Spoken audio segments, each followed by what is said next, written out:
Hello friends, welcome to optimistic studies. Optimistic studies में आप सभी का स्वागत है। अपनी 5 एमसीक्यू सीरीज में आज का हमारा सब्जेक्ट है एंशिएंट हिस्ट्री, प्राचीन इतिहास। इंडिया जीएस में एंशिएंट हिस्ट्री, प्राचीन इतिहास हम देखने जा रहे हैं। तो चलिए फिर हम आज के सेशन को स्टार्ट करते हैं। सेशन को स्टार्ट करने से पहले यदि आप चैनल पे न्यू हैं तो चैनल को सब्सक्राइब कर लीजिए और बेल नोटिफिकेशन को ऑन रखिए, जिससे हम जो भी वीडियो डालें तो आप तक पहुंचती रहे। साथ में सेशन यदि अच्छा लगे तो ज़रूर लाइक कीजिएगा, ज़्यादा से ज़्यादा लोगों तक शेयर भी ज़रूर कीजिएगा। तो चलिए फिर हम सेशन को स्टार्ट करते हैं। जैसा कि मैंने आपको बताया कि आज हमें देखना है प्राचीन इतिहास, एंशिएंट हिस्ट्री। तो एंशिएंट हिस्ट्री की यदि हम बात करते हैं तो हमें क्या देखना रहता है, तो हम बेसिकली यदि पढ़ाई अपनी देखते हैं तो हम इंडस वैली सिविलाइजेशन, सिंधु घाटी सभ्यता हम पढ़ते हैं। तो चलिए आज के ये जो सेशन रहने वाला है जहाँ पे 5 एमसीक्यू हम देखने जा रहे हैं, तो 5 एमसीक्यू लाने से पहले मैं आपको ये इंडस वैली सिविलाइजेशन पहले मैं आपको पढ़ा देती हूँ, सिंधु घाटी सभ्यता। फिर उसके बाद में हम लोग 5 एमसीक्यू करेंगे और उसके बाद में आपका ये टॉपिक पूरा कंप्लीट हो जाएगा। उसके बाद में आपको कहीं से भी कुछ भी इसके लिए वर्क करने की जरूरत नहीं पड़ेगी। तो आप लोगों को केवल और केवल ईयरफोन अपने कान में डाल करके बस ध्यान से इस सेशन को सुनना है ना। ध्यान से बस सुनते जाइए, आपका ये सेशन ये पूरा सिंधु घाटी सभ्यता, इंडस वैली सिविलाइजेशन आज के इस लेक्चर में आपका कंप्लीट हो जाएगा।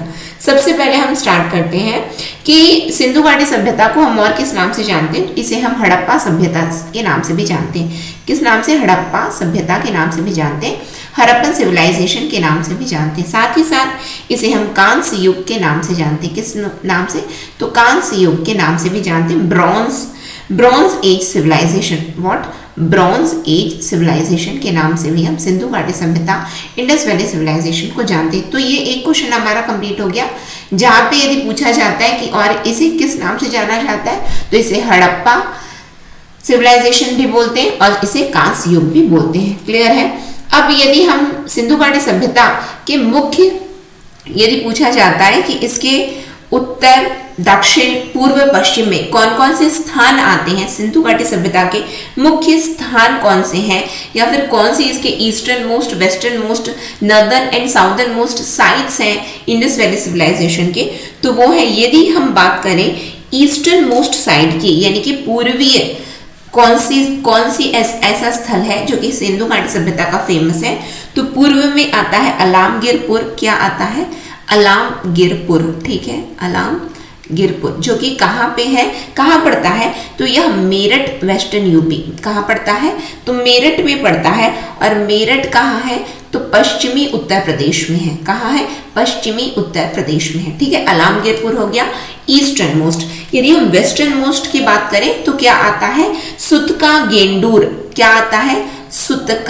सुतका गेंडूर। अब ये कहाँ है? सुतका गेंडूर, तो ये बालूचिस्तान में पड़ता है। कहाँ पड़ता है? बालूचिस्तान में पड़ता है। ठीक है, जो कि कहाँ है? तो पाकिस्तान में है, बालूचिस्तान में पड़ता है। फिर उसके बाद में यदि हम इसके उत्तरी छोर की बात करें तो कौन सा आता है? तो मांडा आता है। मांडा कहाँ पड़ता है? तो मांडा जम्मू कश्मीर, अखनूर में पड़ता है। कहाँ पड़ता है? अखनूर, जो कि कहाँ है? जम्मू कश्मीर में है, वहां पड़ता है। फिर यदि हम इसके दक्षिणी स्थल की बात करें तो कौन सा आता है? दैमाबाद आता है। क्या बोलते हैं हम? दैमाबाद। दैमाबाद कहाँ पड़ता है? तो यह अहमदनगर में पड़ता है। अहमदनगर कहाँ है? तो अहमदनगर महाराष्ट्र में है। कहाँ है? अहमदनगर महाराष्ट्र में। क्लियर है? तो यहाँ से हमारा ये पता चल गया कि इसके पूर्व में, पश्चिम में, उत्तर में, दक्षिण में सिंधु घाटी सभ्यता के मुख्य स्थान कौन से हैं, मुख्य स्थल कौन से हैं। तो सबसे पहले अलामगीरपुर है। अलामगीरपुर कहाँ पे है? तो पश्चिमी उत्तर प्रदेश, वेस्टर्न यूपी, मेरठ में। फिर उसके बाद सुतका गेंडूर कहाँ है? तो बालूचिस्तान में है। मांडा, अखनूर जम्मू कश्मीर में है और दैमाबाद अहमदनगर महाराष्ट्र में है। फिर उसके बाद में यदि हम कुछ इंपॉर्टेंट फाइंडिंग्स की बात करें कि यहाँ पे क्या क्या चीज मिला है, तो हमें ये पता चलता है कि सिंधु घाटी सभ्यता के लोगों के द्वारा क्या किया जाता था? तो पशुपालन किया जाता था, यानी कि डोमेस्टिकेशन ऑफ एनिमल किया जाता था। डोमेस्टिकेशन ऑफ एनिमल्स, यानी कि पशुपालन किया जाता था। ठीक है, क्योंकि पूछा जाता है निम्न में से सिंधु घाटी सभ्यता के संबंध में कौन सा कथन सत्य है या फिर कौन सा कथन असत्य है। तो पहली बात, वहां पे पशुपालन किया जाता था। और क्या किया, पशुपालन यदि किया जाता था तो कौन कौन से पशुओं को पाला जाता था। तो जैसे कि शिप्स हो गए, भेड़ हो गए, बकरी हो गए, भेड़, बकरी, कुत्ते और बैल, हम्प्ड बुल। ठीक है, हम्प्ड बुल बैल हो गया। और क्या हो गया, बफेलो भैंस। ठीक है, बफेलो और हाथी, एलिफेंट्स। क्लियर है, एलिफेंट्स। फिर उसके बाद में और ये सब कुछ मुख्य पशु हैं जिसका पशुपालन, क्योंकि हमने यहाँ पे क्या देखा, पशुपालन किया जाता। तो पशुपालन किसका किसका किया जाता, तो भेड़ हो गया, बकरी, कुत्ता, बैल, भैंस और हाथी, ये कुछ मुख्य है। साथ में श्रृंगी पशु भी देखने को उसमें सिंधु घाटी सभ्यता में श्रृंगी पशु क्या होता है, हम्प्ड बुल, यानी कि जिसके यूनिकॉर्न होते, यूनिकॉर्न यानी कि यूनिकॉर्न मतलब एक सींग वाला। ठीक है, यूनिकॉर्न मतलब एक सींग वाला बैल, हम्प्ड बुल। ठीक है, यूनिकॉर्न हम्प्ड बुल। क्लियर है, ये भी देखने को मिलता था। और क्या था, और क्या होता था सिंधु घाटी सभ्यता में, सिंधु घाटी सभ्यता में अर्बन टाउन प्लानिंग होती थी। अर्बन टाउन प्लानिंग होती थी। टाउन प्लानिंग मतलब शहरी, क्या होता था, शहरी नगर योजन किया जाता था। ठीक है, यानी कि किस तरीके वहां पे क्या होता था, तो अर्बन टाउन प्लानिंग होती थी। तो ये कुछ मुख्य फाइंडिंग्स हो गए किसके, तो सिंधु घाटी सभ्यता। साथ में स्वास्तिक का जो चिन्ह होता है, कौन सा चिन्ह, तो स्वास्तिक का चिन्ह भी बोला जाता है कि सिंधु घाटी सभ्यता से ही ओरिजिन कहाँ से है, स्वास्तिक कहाँ से ओरिजिनेट हुआ है, तो सिंधु घाटी सभ्यता से ही यह स्वास्तिक का चिन्ह देखने को मिलता है। ठीक है, और क्या होता था, तो इसमें जो है वो क्या करते थे कि उस समय जो है सिटाडेल रहता था। सिटाडेल क्या होता है, तो सिटाडेल होता है लोअर टाउन, यानी कि इस तरीके से बनाया जाता था, ये इस तरीके से आकार का ये रहता था। ठीक है, इस तरीके के आकार का रहता था ये पूरा। यहाँ पे नीचे में जो है पूरे छोटे छोटे यहाँ पे यदि आवास यदि हम देखें और ऊपर में बड़ा आवास था, तो बोला जाता था सिटाडेल था। इसका मतलब कि ऊपर में अमीरी गरीबी तो सभी युग में रही है, तो बोला जाता तो ऊपर में जिसका टाउन प्लानिंग होती थी ना, तो ऊपर में जो लोग रहते हैं तो इसका मतलब वो अमीर लोग रहते हैं, नीचे में कौन लोग रहते हैं, तो गरीब लोग रहते हैं, ऐसा बोला जाता था। ठीक है, तो इस प्रकार की कुछ ये इंपॉर्टेंट फाइंडिंग्स है। फिर उसके बाद आता है कि मेन क्रॉप्स क्या है सिंधु घाटी सभ्यता के, मुख्य फसल कौन से हैं, मुख्य फसल कौन से, तो मुख्य फसल में आते हैं वीट एंड बार्ले, यानी कि गेहूं और जौ। ठीक है, वीट एंड बार्ले, गेहूं और जौ आते हैं, जौ। ठीक है, गेहूं और जौ हो गए। फिर उसके बाद साथ में धान के भी बारे में पता चलता है, लेकिन ये धान के बारे में पता कहाँ से चलता है हमें, तो धान के बारे में हमें लोथल से पता चलता है।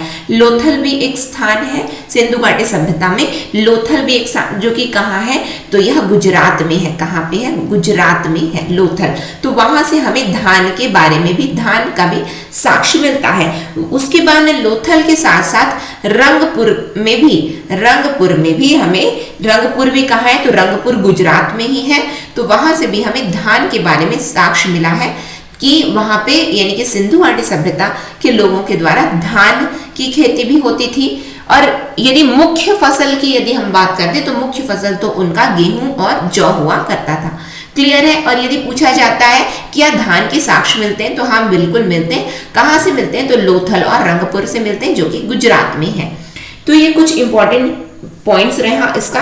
साथ में बोलते हैं कि कॉटन, कपास, ठीक है। तो कॉटन किसकी देन है, तो कॉटन सबसे पहले पूरे विश्व में सबसे पहले यदि कहीं पे आया है, इसका अस्तित्व कहीं देखा गया, तो वो सिंधु घाटी सभ्यता में ही देखा गया था, इंडस वैली सिविलाइजेशन में। कपास, ठीक है, कपास की खेती सिंधु घाटी सभ्यता के लोगों के द्वारा की गई थी, कॉटन, ठीक है। साथ में वो लोग डेट्स, मस्टर्ड, यानी कि डेट्स हो गया, मस्टर्ड हो गया, सीसम, पल्सेस, पी, मेलन्स, इसकी भी खेती करते थे। लेकिन यदि मुख्य फसल की यदि हम बात करें तो ये मुख्य थी, ठीक है। फिर उसके बाद में और भी साक्ष्य मिलते हैं कि ये लोग जो है किसके साथ में अपना व्यापारिक संबंध रखते थे? तो व्यापारिक संबंध सिंधु घाटी सभ्यता के लोगों का था ओमान से, ठीक है, ओमान से, ईरान से, ओमान से, ईरान से, अफगानिस्तान से।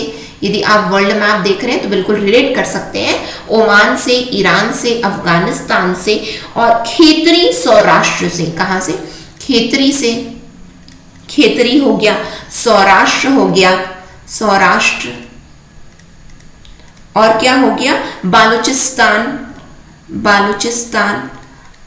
ये मैं इंग्लिश में लिख जरूर रही हूं, लेकिन जब मैं बोल रही हूं तो हिंदी में बोल रही हूं, तो यदि आप अपना नोट्स बना रहे हैं या फिर ध्यान से केवल सुनेंगे भी तो हो जाएगा आप लोगों का, ठीक है। तो किसके किसके साथ में व्यापारिक संबंध थे? तो ओमान हो गया, ईरान हो गया, अफगानिस्तान, खेतरी हो गया, सौराष्ट्र हो गया, बालूचिस्तान हो गया, और मेसोपोटामिया हो गया। कहाँ किसके साथ में? तो मेसोपोटामिया। तो ये मुख्य स्थान थे, मुख्य स्थल थे, मुख्य देश थे, मुख्य जगह थे जिसके साथ में सिंधु घाटी सभ्यता के लोग व्यापारिक संबंध रखते थे। यहां से हमें ये देखने को मिला कि इनका जो है इंटर ट्रेड भी होता था, इंटर ट्रेड भी होता था, साथ में इंट्रा ट्रेड भी होता था। इंटर ट्रेड और इंट्रा ट्रेड, यदि हम इंट्रा ट्रेड की बात करें यानी कि भारत के अंदर के जगह पर भी यहाँ पे व्यापारिक संबंध थे, जैसे कि खेतरी हो गया, जैसे कि सौराष्ट्र हो गया, यानी कि यहाँ पे क्या होता था कि अंदर यानी कि भारत के अंदर भी इनका व्यापारिक संबंध था, साथ में भारत के बाहर के देशों के साथ में भी इनका व्यापारिक संबंध देखने को मिलता है। यानी कि इंटर प्लस इंट्रा ट्रेड था, इंटर प्लस इंट्रा ट्रेड था किसमें? तो सिंधु घाटी सभ्यता में, ठीक है। फिर उसके बाद में कुछ और देखते हैं। अब हम आ जाते हैं, ये हमने इंपॉर्टेंट चीज देखा, साथ में एक और चीज जो हमें देखना है कि सिंधु घाटी सभ्यता में जो है कोई एविडेंस नहीं मिलते हैं, किसके? तो लौह के कोई एविडेंस, कोई साक्ष्य नहीं है, आयरन का कोई साक्ष्य नहीं मिलता है, ठीक है। ये कौन सा युग था? तो ये जो है कांस्य युग था। कौन सा युग? तो कांस्य युग था। उस समय लोहे का कोई साक्ष्य नहीं मिला है सिंधु घाटी सभ्यता में, लोहे का, आयरन का, ठीक है। साथ में क्या क्या चीज, उन्हें क्या क्या चीज का ज्ञान था? तो यदि हम ज्ञान देखें तो उनको सोने का ज्ञान था, सोने का ज्ञान मतलब गोल्ड का, सिल्वर का, चांदी का, साथ में उनको टिन का भी ज्ञान था, टिन के भी ज्ञाता थे, कॉपर के भी वो ज्ञाता थे, ठीक है, कॉपर, तांबे के भी वो ज्ञाता थे।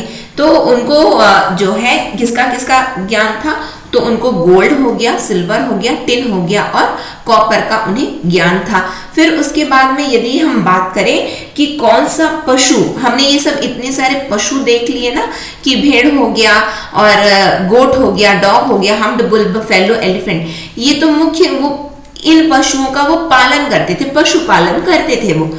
लेकिन यदि किसका वो ज्ञान नहीं था, यानी कि उस समय कौन सा पशु नहीं देखा गया था? तो लायन, ठीक है, लायन का कोई साक्ष्य नहीं मिलता है, शेर का कोई साक्ष्य नहीं है सिंधु घाटी सभ्यता में, क्लियर है। तो टाइगर का है, बल्कि चीते का साक्ष्य मिलता है, ठीक है, चीते का साक्ष्य है, लेकिन सिंधु घाटी सभ्यता में लायन का कोई साक्ष्य नहीं है। इतनी बातें क्या आप लोगों को क्लियर है? अब हम मुख्य स्थल में आ जाते हैं। सिंधु घाटी सभ्यता के मुख्य स्थल कौन कौन से हैं? What are the important sites? यहाँ पे मैं हेडिंग डाल देती हूँ, important sites of Indus valley civilisation. Sindhu घाटी सभ्यता के मुख्य स्थल, यदि हम मुख्य स्थल की बात करें तो सबसे पहले आता है हमारा हड़प्पा। क्या आता है? हड़प्पा, ठीक है, हड़प्पा आता है। तो हड़प्पा के संबंध में बोला जाता है। तो हड़प्पा कहाँ स्थित है? सबसे पहले तो ये हमें जानना है। तो हड़प्पा कहाँ है? तो पंजाब, पाकिस्तान में। कहाँ है? तो पंजाब में, पाकिस्तान, ठीक है, पाकिस्तान में जो पंजाब है वहां पे हड़प्पा है। हड़प्पा के बारे में यदि हम बात करें कि इसकी खोज किसने की, तो हड़प्पा की खोज की है दयाराम साहनी ने। किसने की है? दयाराम साहनी ने की है, साहनी ने की है। साथ में किसने की है? तो माधव स्वरूप वत्स ने की है, माधव स्वरूप वत्स ने की है, ठीक है। तो ये मुख्य दो है, एक कौन है? दयाराम, डी आर साहनी और माधव स्वरूप वत्स। कब की है? तो 1921 में की है। खोज किसने की? 1921 में दयाराम साहनी और माधव स्वरूप वत्स ने की है। और ये कहाँ पे है? पंजाब में हमने देख लिया, पाकिस्तान में। किस नदी के तट पर है? तो रावी नदी के तट पर है। किस नदी के? रावी नदी के तट पर है, रावी रिवर के, ठीक है, on the bank of river Ravi. क्या क्या यहाँ पे मुख्य चीजें मिली हैं, तो यहाँ पे मिली है ग्रेनरी। क्या मिला है? ग्रेनरीज मिली है। ग्रेनरीज क्या होता है? तो भंडार होता है, खाद्य भंडार यदि हम बोले तो उसे हम बोलते हैं ग्रेनरीज। और क्या मिला है? तो और मिला है बुलक कार्ट। क्या मिला है? Bullock cart. बुलक कार्ट क्या होता है? यदि गांव ग्रामीण अंचल में यदि आप गए होंगे तो वहां बैला गाड़ी जिसे हम बोलते हैं, बैला गाड़ी, तो वो बैल गाड़ी भी यहाँ पे मिली है। तो दो चीज मिली है जो मुख्य रूप से है, एक तो ग्रेनरी और दूसरा क्या है? बुलक कार्ट मिला है। ठीक है, दूसरा स्थल आ जाते। दूसरा स्थल कौन सा है? तो मोहनजोदड़ो। क्या है? मोहनजोदड़ो। मोहनजोदाड़ो भी बोलते हैं, मोहनजोदाड़ो। ठीक है, ये कहाँ है मोहनजोदाड़ो? तो मोहनजोदाड़ो जो है कहाँ है? सिंध में है। ये कहाँ है? सिंध में पड़ता है। सिंध कहाँ? तो पाकिस्तान। सिंध में पड़ता है। सिंध कहाँ? तो पाकिस्तान। ठीक है, तो मोहनजोदड़ो को हम और किस नाम से जानते हैं? तो मोहनजोदड़ो को मृतकों का टीला बोला जाता है। क्या बोला जाता है? इसे माउंड ऑफ डेड्स के नाम से भी जाना जाता है। माउंड ऑफ डेड्स, मृतकों का टीला बोला जाता है। ठीक है, इसकी खोज किसने की है? तो इसकी खोज की है आर.डी. बनर्जी ने। आर.डी. बनर्जी ने की है। आर.डी. बनर्जी। अब आर.डी. का फुल फॉर्म क्या हुआ? तो आर.डी. क्या है? रखल दास बनर्जी। कौन? रखल दास बनर्जी ने मोहनजोदड़ो की खोज की है। साथ में और कौन थे? तो मैके थे, मैके और व्हीलर। कौन? मैके और व्हीलर ने इसकी खोज की है। यदि हम राखल दास बनर्जी की बात करें तो इन्होंने 1922 में किया है, मैके ने 1927 में और व्हीलर ने 1930 में जो है अलग अलग खोज है मोहनजोदड़ो की, तो इन्होंने की है। यदि क्योंकि अक्सर एग्जाम में पूछा जाता है हड़प्पा की खोज कब हुई, तो 1921। मोहनजोदड़ो की कब हुई है? तो 1922 में। यहाँ पे डी आर है, यहाँ पे आर डी है, याद रखना आप लोग। यहाँ पे क्या है? डॉक्टर हड़प्पा, ऐसे बोल दो डॉक्टर हड़प्पा। यहाँ पे क्या है? उसका जस्ट उल्टा आर डी। ये क्या है? दयाराम साहनी। ये कौन है? रखल दास बनर्जी। याद रहेगा आप लोगों को। फिर उसके बाद ये कौन सी नदी के तट पर है? तो रावी नदी के तट पर है, on the bank of river Ravi. ये कौन सी नदी के तट पर है? तो यह सिंधु नदी के तट पर है। किस नदी के तट पर? तो सिंधु नदी के तट पर, on the bank of river Indus. On the bank of river Indus. कुछ इंपॉर्टेंट फाइंडिंग्स देख लेते हैं। तो यहाँ पे क्या मिला है? तो यहाँ पे ग्रेट ग्रेनरी मिली है। क्या मिली है? ग्रेट ग्रेनरी, महान खाद्य भंडार यहाँ पे मिला है। महान खाद्य भंडार मिला है, ग्रेनरी मिली है। ठीक है, और क्या मिला है? यहाँ पे ग्रेट बाथ मिला है। ग्रेट बाथ क्या है?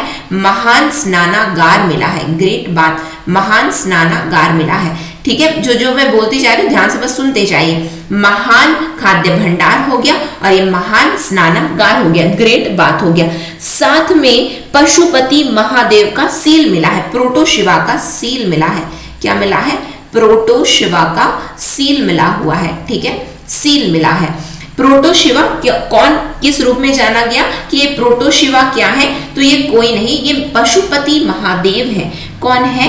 पशुपति महादेव है। जिसके इर्द गिर्द कौन है? तो जिनके इन इर्द गिर्द जो है कुछ जानवर देखे गए हैं। तो बोला जाता है, पूछा जाता है एग्जाम में, जो पशुपति महादेव का जो सील मिला है उसके चारों ओर कौन कौन से जानवर दिखाई देते हैं? तो जानवर की यदि हम बात करें तो कौन कौन दिखाई देता है? सबसे पहले हाथी। कौन? हाथी, एलिफेंट। और उसके बाद और कौन है? तो गेंडा। हाथी, गेंडा, और कौन है? हाथी हो गया, गेंडा हो गया, और चीता, जैसा कि मैंने आपको बताया चीता। और कौन है? तो भैंस है, बफेलो। ठीक है, भैंस। ये लोग जो है पशुपति महादेव सील जो मिला है, कहां से मिला है? तो ये मिला भैंसा। ठीक है, तो ये कहां से मिला है? मोहनजोदड़ो से मिला है। मोहनजोदड़ो में प्रोटोशिवा का जो सील मिला है वहां पे कौन कौन से मुख्य जानवर देखने को मिले हैं चारों ओर? तो है हाथी, गेंडा, चीता और भैंसा। ठीक है, ये कुछ मुख्य जो है चार पशु देखने को मिले तो ये है। ये चीज को बिल्कुल याद रखना कि ग्रेट ग्रेनरी, ग्रेट बाथ और प्रोटोशिवा का सील मिला है। कहां से? तो ये मिला है मोहनजोदड़ो से। ठीक है, उसके बाद आ जाते हैं हम और तीसरे नंबर पे। और तीसरे नंबर पे हमारा क्या है? साथ में कुछ कुछ और फाइंडिंग्स भी हैं यहाँ पे, उसको भी आगे आइए देख लेते हैं और क्या क्या देखने को मिला है। तो यहाँ पे ब्रॉन्ज इमेज ऑफ डांसर, यानी कि एक नृत्यिका, एक जो है एक महिला, एक डांसिंग लेडी है। डांसिंग लेडी जो है वो इस तरह कमर में हाथ रखे हुए है, इस तरीके से कमर में हाथ रखे हैं, ठीक है। तो वो डांसिंग लेडी जो है वो क्या है, ब्रॉन्ज इमेज ऑफ डांसर है। ब्रॉन्ज कांस का है, वो किस चीज का बना हुआ है, तो ब्रॉन्ज इमेज। पूछा जाता है कि ये जो नृत्यिका का जो कांस की जो नृत्यिका का जो इमेज मिला है वो कहाँ से मिला है, तो कहाँ से मिला है, तो मोहनजोदड़ो से मिला है, ठीक है। और क्या मिला है यहाँ पे, तो यहाँ पे एक बूढ़े आदमी की भी एक मूर्ति मिली है। स्ट्रीटाइड इमेज ऑफ ब्रेडेड मैन, यानी कि दाढ़ी वाले आदमी, दाढ़ी, ब्रेडेड मैन, ठीक है, ब्रेडेड मैन, दाढ़ी वाले आदमी की भी यहाँ पे मूर्ति मिली है, ब्रेडेड मैन।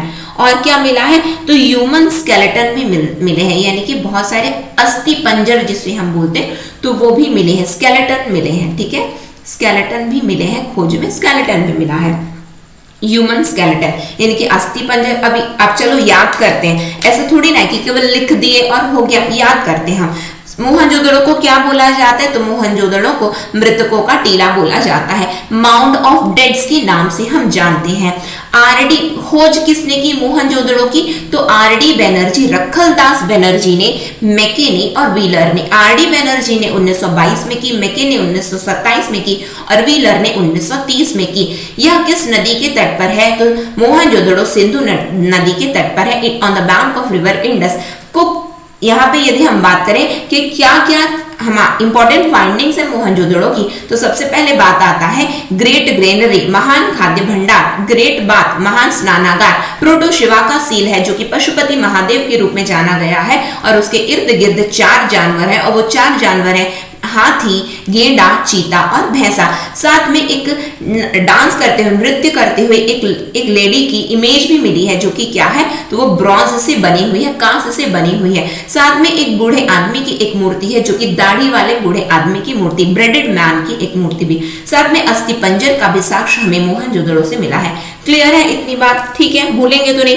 अब हम आ जाते हैं सुतका गेंडोर में। अब सुतका गेंडोर को हमने क्या देखा था, तो सुतका गेंडोर हमने शुरू में ही हमने देखा था। यदि हम ईस्टर्न वेस्टर्न यानी कि ईस्ट वेस्ट नॉर्थ साउथ की बात करें, तो सुतका गेंडोर जो कि बालूचिस्तान में पड़ता है, तो यह पश्चिमी स्थल माना जाता है, किसका, तो इंडस वैली सिंधु घाटी सभ्यता का पश्चिमी स्थल माना जाता है, क्या, सुतका गेंडोर, मैंने आपको बताया है, ठीक है। सुतका गेंडोर कहाँ है, तो बालूचिस्तान में है, बालूचिस्तान में, ठीक है, बालूचिस्तान में है। यहाँ पे इसकी खोज किसने की है, तो इसकी खोज की है स्टीन ने, किसने, तो स्टीन ने। कब की है, तो 1929 को की है, 1929 में की है। और ये किस नदी के तट पर है, तो दस्त नदी के तट पर है, किस नदी के तट पर है, तो दस्त नदी के तट पर है, on the bank of river दस्त। क्लियर है, आगे देखते हैं और क्या क्या मुख्य स्थल हैं किसके, सिंधु घाटी सभ्यता के। अब हम आ जाते हैं चान्हुदाड़ो, किसमें, हम चौथे स्थल में आते हैं। चौथा स्थल हमारा क्या है, चान्हुदाड़ो। चान्हुदाड़ो क्या है, तो कहाँ पे है, चान्हुदाड़ो सिंध में है, कहाँ है, सिंध में है, जो कि कहाँ पड़ता है, तो पाकिस्तान में पड़ता है, पाकिस्तान में पड़ता है। क्लियर है आप लोगों को। अभी जस्ट हमने क्या देखा, मोहनजोदड़ो को देखा। मोहनजोदड़ो भी कहाँ है, तो सिंध पाकिस्तान में। चान्हुदाड़ो भी कहाँ है, सिंध पाकिस्तान में है। चान्हुदाड़ो की खोज किसने की है, तो चान्हुदाड़ो की खोज की है नानी गोपाल ने। किसने की है, यहाँ पे लिखते जाती हूँ मैं, ठीक है, किसने की है, नानी गोपाल मजुमदार ने की है, नानी गोपाल मजुमदार ने की है। कब की है, तो 1931 में की है, 1931 में। साथ में और किसने की है, तो अर्नस्ट जॉन हेनरी ने की है, अर्नस्ट जॉन हेनरी मैके, अर्नस्ट जॉन हेनरी मैके ने कब की है, तो 1935-36 में की है, 1935-36 में की है। किसकी, चान्हुदाड़ो की खोज कब हुआ है, तो 1931। अभी इससे पहले हमने क्या देखा था, इससे पहले हमने जो मोहनजोदड़ो देखा तो 1922 में, फिर उसके बाद हमने सुतका गेंडोर देखा वो 1929 में। बिल्कुल एकदम क्रम से है, याद करना है आपको, जिस वर्ष में जो आया उसी क्रम से मैं आपको पढ़ा रही हूँ, नानी गोपाल मजुमदार, ठीक है। फिर उसके बाद में यह किस नदी के तट पर है, तो यह किस नदी के तट पर है, तो यह सिंधु नदी के तट पर है। सिंध है, सिंध है तो मोहनजोदड़ो कहाँ है, सिंधु नदी, ये भी कहाँ है, चान्होदारो, तो ये भी कहाँ है, सिंधु नदी के तट पर है, on the bank of river Indus. ठीक है, और यदि हम बात करें कि यह इस स्थल में और क्या क्या चीज है, तो यह स्थल किसके लिए फेमस है, बीड मेकिंग के लिए, यानी कि किसके लिए, बीड मेकिंग के लिए। अभी बीड मेकिंग क्या होती है, बीड मेकिंग मतलब होता है कि जैसे कि मनके हो गया है ना, मनके हो गया, तो यह स्थल किसके लिए फेमस है, शिल्प उत्पादन के लिए फेमस है। बीड मेकिंग हो गया, मनके हो गया, मनका निर्माण, शेल निर्माण, धातु क्रम, मुहर, तो ये बीड मेकिंग, जैसे कि मोतियों का जो कुछ भी बनता है, शिल्प निर्माण हो गया, मनका बनाने, इसके लिए फेमस है।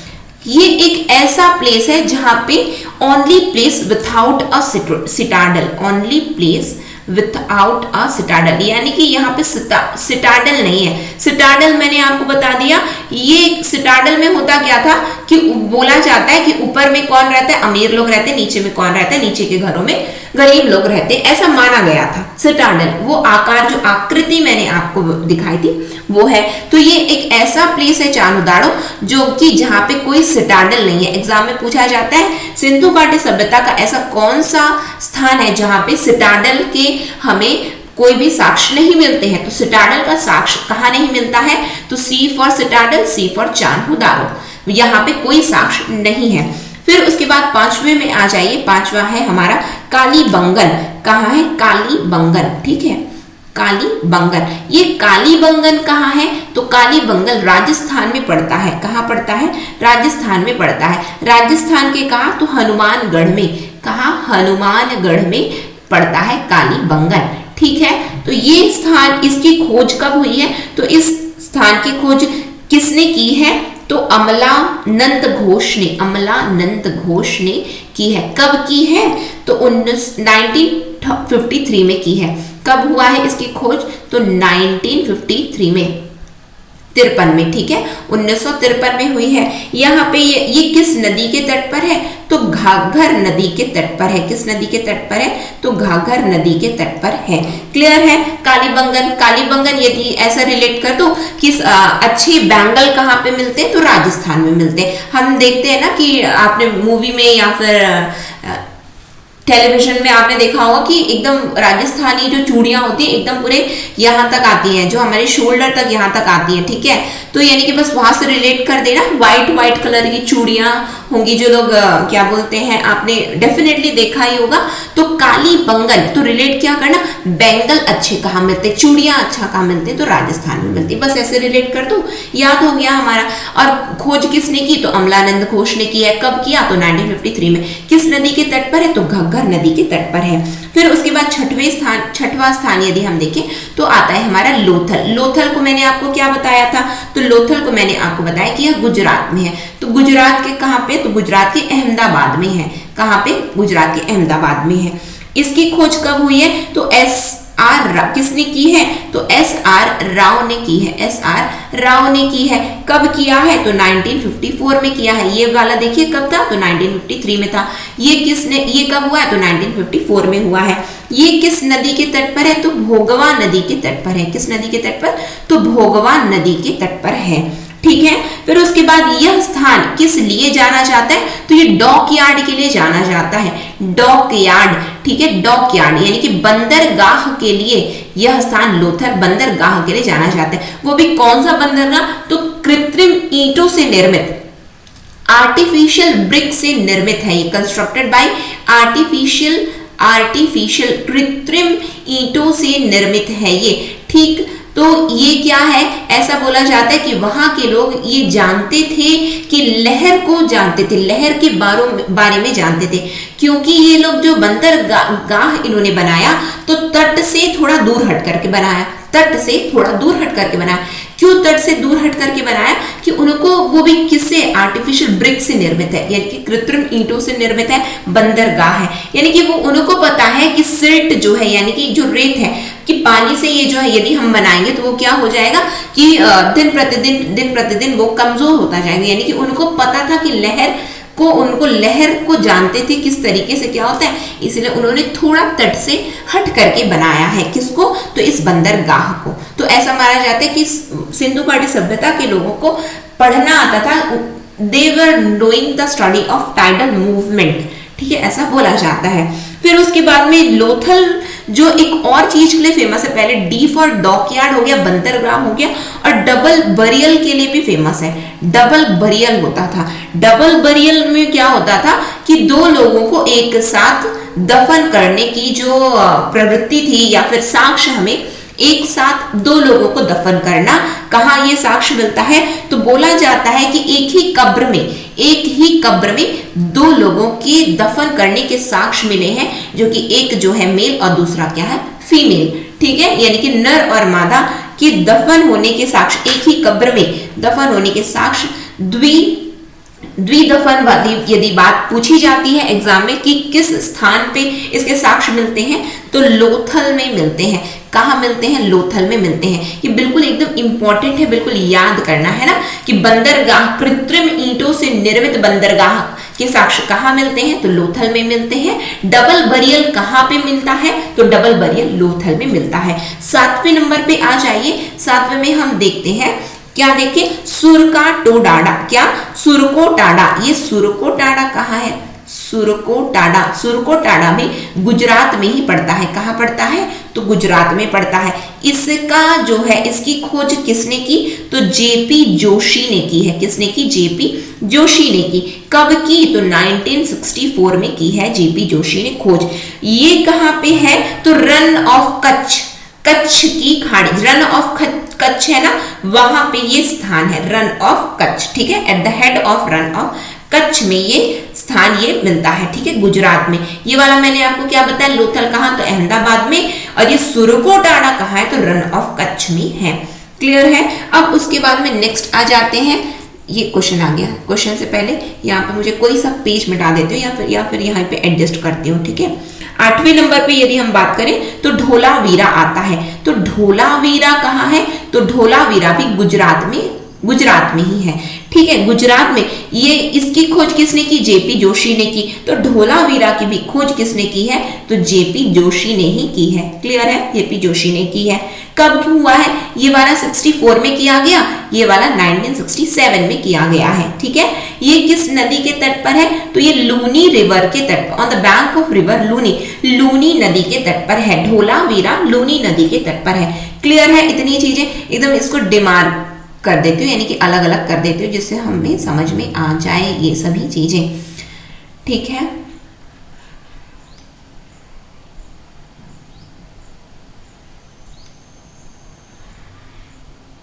ये इस तरह ये मुख्य स्थान हमारे हुए, ठीक है। कौन सा पेज मिटा दूं, कौन सा पेज मिटा दिया जाए? यहाँ से फर्स्ट वाला पेज मिटा देती हूँ मैं, ये वाला पेज मिटा देती हूँ, ठीक है। तो यदि आप स्क्रीनशॉट भी ले रहे हैं, जिससे आप लोगों को थोड़ा बने भी, यदि आप स्क्रीनशॉट ले रहे हैं, यहाँ पे तो ले लिए होंगे, इसको मैं डिलीट कर देती हूँ, इरेज कर देती हूँ, फिर उसके बाद आगे मैं आपको कंटिन्यू करती हूँ, ठीक है। तो हमने कहाँ तक देख लिया? हमने ढोलावीरा तक देख लिया। अब आ जाइए बनावली। बनावली यानी कि 9th नंबर हो गया हमारा। बनावली कहाँ है, तो बनावली हरियाणा में है। कहाँ है? बनावली हरियाणा में है, ठीक है, हरियाणा में है।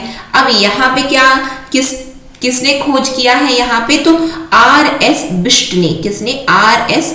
बिष्ट ने इसकी खोज की है, ठीक है। और ये कब की है, तो 16, अभी तक हमने कहाँ तक देख लिया, 67 ढोलावीरा।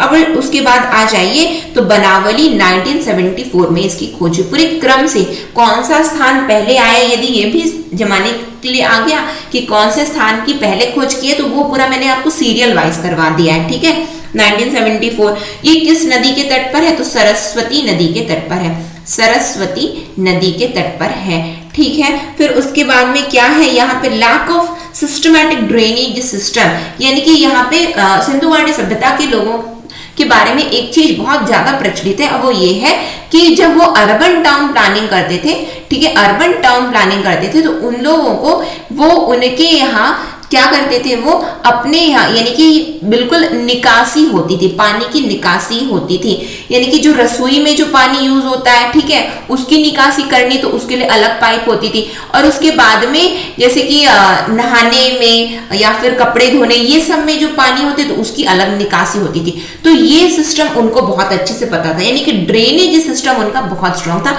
पानियों की जल निकासी जिसे हम बोलते हैं वो बहुत स्ट्रांग था उनका। लेकिन बनावली में जो है, बनावली ऐसा स्थान है जहां पे ड्रेनेज सिस्टम जो है, जल की जो निकासी होती है, ड्रेनेज सिस्टम की कमी देखी गई है, यानी कि वहां पे नहीं देखा गया था, ठीक है। और यहाँ पे जो है और क्या देखा गया है, तो यहाँ पे जो है clay figure of mother goddess देखने को मिला। Clay figure of mother goddess क्या है, यानी कि यहाँ पे जो है कि मदर गॉडेस के साक्ष्य मिलते हैं। किसके मिलते हैं? मदर गॉडेस, यानी कि माँ के, है ना, देवी माँ जिसे हम बोले, तो उनके साक्ष्य मिलते हैं। कहाँ से? बनावली में। क्ले फिगर है ना, क्ले फिगर मतलब रेत का बना हुआ, ठीक है। और साथ में यहाँ बारले का भी साक्ष्य मिला है, बारले भी, यानी कि यदि फसल की यदि हम बात करें तो बारले भी देखने को मिला है। क्लियर है। फिर उसके बाद में 10th नंबर आ गया। 9 तक हमने देख लिया, 9 के बाद 10th में यदि हम बात करें तो यहाँ पे और क्या देखने को मिला है कि ये वाला हम बनावली हो गया ना, हाँ, ये वाला ऐसे रिलेट कर लेना, बी से बनावली और बी से बारले। बारले क्या होता है? जौ होता है। जौ को मैंने आपको बताया ना कि ये मुख्य इनकी फसल हुआ करती थी। दैमाबाद, दैमाबाद कहाँ पड़ता है? तो दैमाबाद पड़ता है, ये क्या है? तो दक्षिणी स्थल है। कहाँ का? तो सिंधु घाटी सभ्यता का। कहाँ पड़ता है? तो अभी जस्ट मैंने आपको बताया अहमदनगर महाराष्ट्र में पड़ता है, महाराष्ट्र पड़ता है। तो यहाँ पे क्या देखा गया है? तो यहाँ पे रथ देखा गया है, चेरॉइड देखा है। तो ऐसे रिलेट करना कैसे, ये यहाँ पे क्या देखा गया? चेरॉइड देखा गया है। चेरॉइड क्या होता है? रथ देखा गया, वो भी रथ किसका? तो कांस्य का बना हुआ, ब्रॉन्ज इमेज है उसकी। क्या है? ब्रॉन्ज इमेज, कांस्य से बना हुआ रथ निर्मित है। वहां कहां पे पाया गया है? तो दैमाबाद में पाया गया है, ठीक है। और भी साथ में और क्या क्या चीज के साक्ष्य मिले हैं? तो ऑक्स के मिले हैं, एलिफेंट के और राइनासरस के भी साक्ष्य यहाँ दैमाबाद से मिले हैं। एलिफेंट और राइनासरस के साक्ष्य मिले हैं, गेंडा जिसे हम बोलते हैं, ठीक है। राइनासरस के साक्ष्य मिले हैं। कहां से? तो दैमाबाद से। दाई माँ किस में चढ़ करके आई? तो दाई माँ रथ में चढ़ करके आई। ऐसे रिलेट कर देना, दाई माँ किस में चढ़ के आई? तो दाई माँ रथ में चढ़ के आई, ठीक है। ऐसे रिलेट करना। यहाँ पे तो मैंने आपको बता दिया बनावली, थोड़ा सा मतलब कि महिला वाला बनावली ऐसा साउंड कर रहा है, यानी कि माँ, देवी माँ की प्रतिमा कहाँ देखने को मिली है? तो बनावली में देखने को मिली है मुख्य। और कौन सा फसल यहाँ पे देखने को मिला? तो जौ देखने को मिला है, बारले। तो ये हमने जो है मुख्य स्थल देखे हैं, किसके? सिंधु घाटी सभ्यता के देखे। राखी गढ़ी कहाँ है? तो राखी गढ़ी भी हरियाणा में ही है। क्लियर है। तो ये मुख्य स्थल हो गए सिंधु घाटी सभ्यता के। अब हम आ जाते हैं, ये मैंने आपको पढ़ा दिया, अब हम आ जाते हैं एमसीक्यूज में। अब देखिए क्या आपसे बन रहे प्रश्न, आइए देखते हैं। हमसे पूछा जा रहा है the great bath of Indus valley civilisation is found at Harappa, Mohenjodaro, Ropar, Kalibangan. Sindhu घाटी सभ्यता का महान स्नानागार कहाँ पाया जाता है? हड़प्पा में, मोहनजोदड़ो में, रोपड़ में या कालीबंगन में? बताइए कहाँ पाया जाता है? तो मैंने आपको क्या बताया है? मोहनजोदड़ो में महान स्नानागार है, साथ में और क्या है? महान खाद्य भंडार भी है, ग्रेट ग्रेनरी भी है। क्लियर है? आप लोगों को याद हो पा रहा है? अभी जस्ट मैंने आपको पढ़ा दिया है, ठीक है। अब देखिए एक कृत्रिम ईंट बंदरगाह वाला एकमात्र सिंधु स्थल कौन सा था? Lothal, Kalibangan, Harappa, Mohenjodaro. Which was the only Indus site with an artificial brick dockyard? Lothal, Kalibangan, Harappa, Mohenjodaro. तो अभी मैंने आपको क्या बताया? कृत्रिम ईंट से निर्मित बंदरगाह कहाँ देखने को मिला? तो लोथल में देखने को मिला। लोथल कहाँ है? तो लोथल जो है हमारा गुजरात में है। गुजरात के कहां पे? तो अहमदाबाद में है, ठीक है। किस नदी के तट पर है? तो भोगवा नदी के तट पर है। खोज किसने की? तो SR राव ने की है। किसने की? SR राव ने की है। कब की? तो 1954 में की। क्या ये सभी चीजें आप लोग रिलेट कर पा रहे हो? अभी जस्ट मैंने आपको बता दिया है, ठीक है। नेक्स्ट आ जाते हैं हम। नेक्स्ट क्या है? हड़प्पा के लोग का उपयोग नहीं जानते थे। किस चीज का उपयोग नहीं जानते थे? The Harappans did not know the use of copper, bronze, gold, iron. किस चीज का उपयोग नहीं जानते थे? तो मैंने आपको क्या बताया, उनको लोहे का कोई ज्ञान नहीं था, आयरन को वो नहीं जानते थे, लेकिन सोना जानते थे, कांस्य जानते थे और कॉपर जानते थे। क्लियर है आप लोगों को? समझ में आया किस तरीके से इसमें प्रश्न बन सकते हैं? ठीक है, फिर उसके बाद आइए क्या लिखा है, निम्नलिखित में से सिंधु घाटी में उत्खनित अवशेषों में से कौन सा वाणिज्यिक और आर्थिक विकास को इंगित करता है? मिट्टी के बर्तन, सील, नाव, घर। Out of the following remains excavated in the Indus valley, which one indicates the commercial and economic development? The pottery, seals, boats, houses. अब ये बताइए, यदि किसी का व्यापारिक, यदि किसी का वाणिज्यिक व्यापारिक संबंध होता है तो उसमें क्या लग जाता है? थप्पा लग जाता है, सील लग जाता है। तो बस ये कहां से पता चला कि व्यापारिक और आर्थिक विकास किससे इंगित होता है? तो सील से इंगित होता है। समझ रहे हो आप लोग? नेक्स्ट क्वेश्चन में हम आ जाए। नेक्स्ट क्वेश्चन क्या है हमारा? नेक्स्ट है हमारा, सभी हड़प्पा स्थलों में पाए जाने वाले सबसे आम पशु आकृति है। The most common animal figure found at all the Harappan site. ऐसा कौन सा है जो कि सभी हड़प्पा स्थलों में पाया जाता है? हड़प्पा स्थल मतलब सिंधु घाटी सभ्यता को और किस नाम से जाना जाता है? तो सिंधु घाटी सभ्यता को हड़प्पा सभ्यता से के नाम से भी जाना जाता है। और किस नाम से जाना जाता है? तो कांस्य युग, ब्रॉन्ज एज के नाम से भी जाना जाता है। इसमें पूछा जाता है कौन सी आम पशु की आकृति है? तो यदि आम पशु की आकृति की बात करें तो यूनिहॉर्न बुल है। यूनिहॉर्न मतलब एक सींग वाला पशु, एक सींग वाला। देख लीजिए ये आकृति, एक सींग वाला बैल, इसकी जो आकृति देखी गई है। क्लियर है आप लोगों को? तो ये हमने आपका ओवरऑल सिंधु घाटी सभ्यता, इंडस वैली सिविलाइजेशन, आपके प्राचीन इतिहास में ये टॉपिक हमारा कवर अप हो गया है। ठीक है, अब आपको क्या करना है, आपको ईयरफोन से बहुत ध्यान से इसको सुनना है और जो जो मैंने आपको बताया है नोट्स बना रही है तो नोट्स बना लीजिए, अदरवाइज एज इट इज याद कर रहे हैं तो याद कर लीजिए। क्लियर है? नेक्स्ट सेशन में फिर हम अगेन और 5 MCQs के साथ में मिलेंगे। ये सेशन यदि आपको अच्छा लगा हो, यदि आपने कुछ सीखा, जाना, तो जरूर लाइक कीजिएगा, ज्यादा से ज्यादा लोगों तक शेयर भी जरूर कीजिएगा। और यदि आपने चैनल को सब्सक्राइब नहीं किया है तो चैनल को भी सब्सक्राइब कर लीजिए और बेल नोटिफिकेशन को ऑन रखिए, जिससे हम जो भी वीडियो डालें तो आप तक पहुंचती रहे। नेक्स्ट सेशन में हम बहुत जल्द मिलेंगे। नेक्स्ट सेशन तक के लिए optimistic learning. Thank you for the session.